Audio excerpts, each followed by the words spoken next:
Chronicles. Mary graduated that year from poli-sci with honors. Elijah was used to going home for the summers. This year, he wanted to spend every moment he could with Mary. She was going to be moving to New York in September to do her law degree. Elijah was devastated at the thought that he would not be seeing her all the time. Nothing like he had over the last 3 years. What about Thursday yoga nights? Weekend parties with Mary? No, that's not okay. So, Elijah decided to let his parents know that he wasn't going to be returning home for the summer. He surprised Mary with an all-inclusive trip to Costa Rica to celebrate her graduation. Elijah, of course, lied to his parents and told them that he will be working all summer in Toronto. George and Sally were upset. "What do you mean, Habibi? We're not going to see you all summer. That is fine. I will send your mother down to spend a few weeks with you." "Elijah, your mother will die if she doesn't see you." "What? No, Dad. She can't come." "Why not?" "Of course she can come. She can stay with her cousin Taunt Lucy." "Dad, that will be a waste of time. I am thinking of taking a summer course as well." "Do you want her to get in the way of my studies?" "Of course not, Habibi. I didn't realize." "Of course not. No. Studies always come first." "Okay, I will come up with an excuse to not let your mom to go." Elijah knew exactly what he needed to say in order to get what he wanted from his parents. He knew that anything that threatened his grades was blasphemous, and so he was able to avoid his mom coming down to Toronto for a few weeks. As for Mary, there was no way she could tell her parents that she would be traveling to Costa Rica with Elijah. So, she told them that she needed to go to New York to prepare for her move in the fall.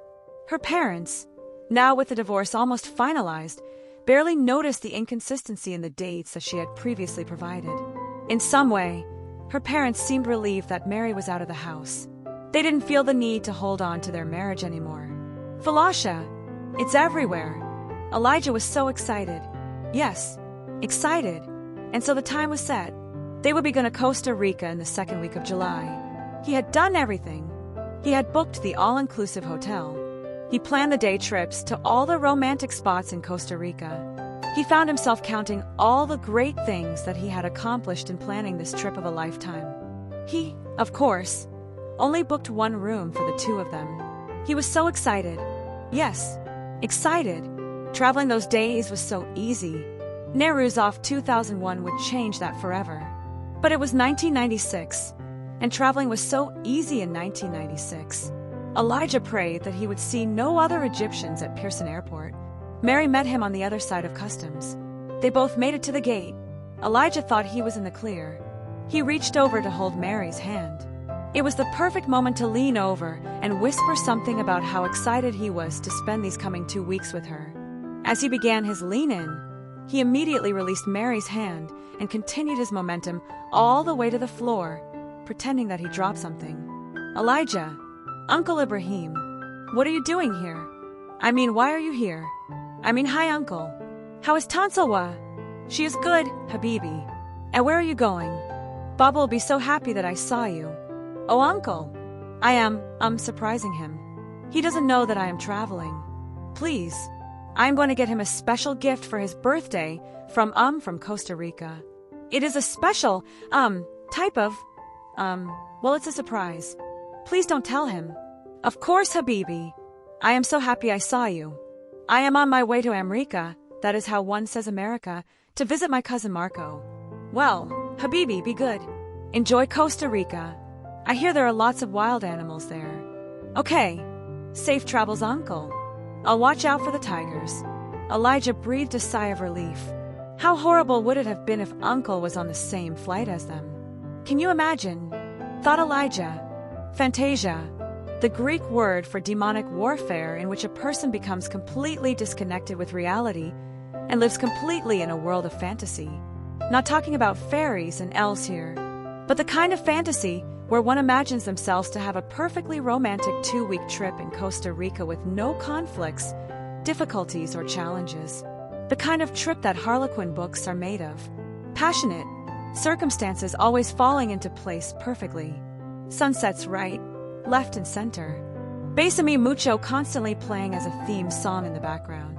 Roses, chocolates, bliss, fantasia, Poor Elijah didn't know what was going to hit him. Well, seeing Unclete the airport would be the little tear in his imaginary perfect world that would soon let out all the hot air of his imagination. Hot air. Hot air would prove to be a theme for his trip. They landed. Once Santa Maria International Airport was quite crowded. Everything seems new and fresh when one is traveling. This way, Mary. Mary had no idea where they were going to stay or what they were doing. She of course trusted Elijah. He knows what he's doing. I'm sure it's going to be awesome. She thought to herself. Elijah looked at her with a smile on his face. This was a moment of pride for him.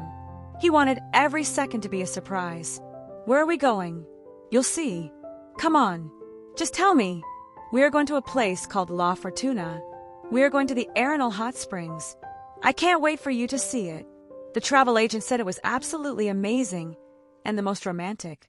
He winked. She hugged his arm. She was so happy. Elijah was really so thoughtful. He was a little kid beaming with pride and excitement at all his plans. After a turbulent 3-hour drive on a minibus, they arrived at Tabakan Thermal Resort and Spa. Fantasia. This is a place where dreams come true. They dropped their bags in the room. Both Mary and Elijah got into their bathing suits. They found 2 terry cloth robes waiting for them on the bed. The moment the robe slipped over Elijah's shoulder, he knew that he had arrived. Heaven, or at least the illusion of it. Fantasia. He pushed away the awareness of his leaving in 2 weeks, and that this time was utterly transient. He leaned over and gave a gentle kiss on Mary's cheek and said, "Let's discover this place." She kissed him back, not as gently, and said, "After you." Tabakan is a network of naturally heated cascading pools. The lush gardens strewn all around the hot spring pools, along with the peaceful sound of trickling water, made their discovery walk magical. In the background, looming over them, was the Arenal volcano, Costa Rica's not-so-sleeping giant. The Arenal is an active volcano.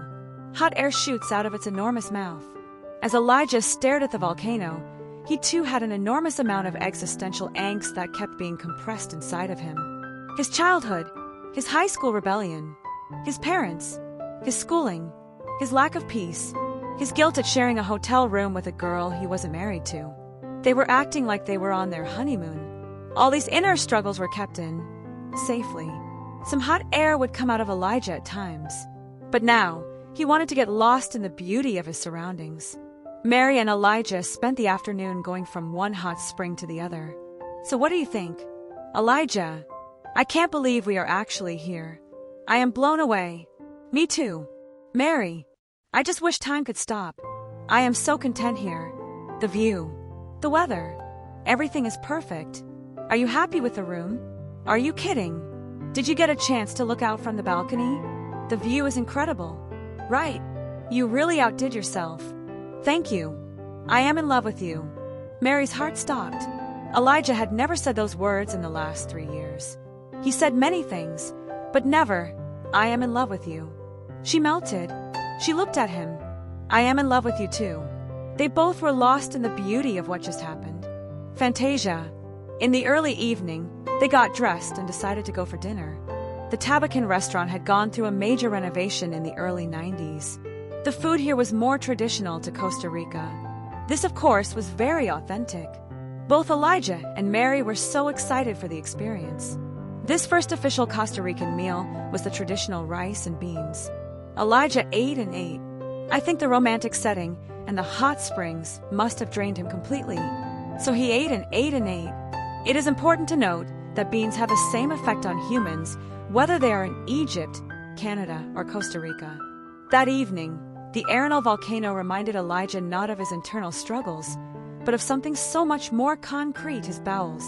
After dinner, both of them went for a long walk. Elijah was unable to focus on a single thing that Mary said. Mary was talking and talking, but the only thing Elijah could do was to keep himself from exploding. Gurble, gurble, bulbulber. His stomach responded to Mary with long and loud growls of discontent. Elijah's Arenal needed to erupt. Elijah started to walk funny, clenching the muscles of his derriere in fear. "Babe, let's go back to our room." "Why?" "I am just loving the fresh air. The air won't be so fresh if I don't get to our room." Elijah thought to himself, It's incredible how just a few beans can turn an incredibly beautiful and romantic moment into a moment scribed in hell. Of course, my knee just is beginning to hurt from an old soccer injury. I don't know how much longer I will be able to walk. Of course, Eli.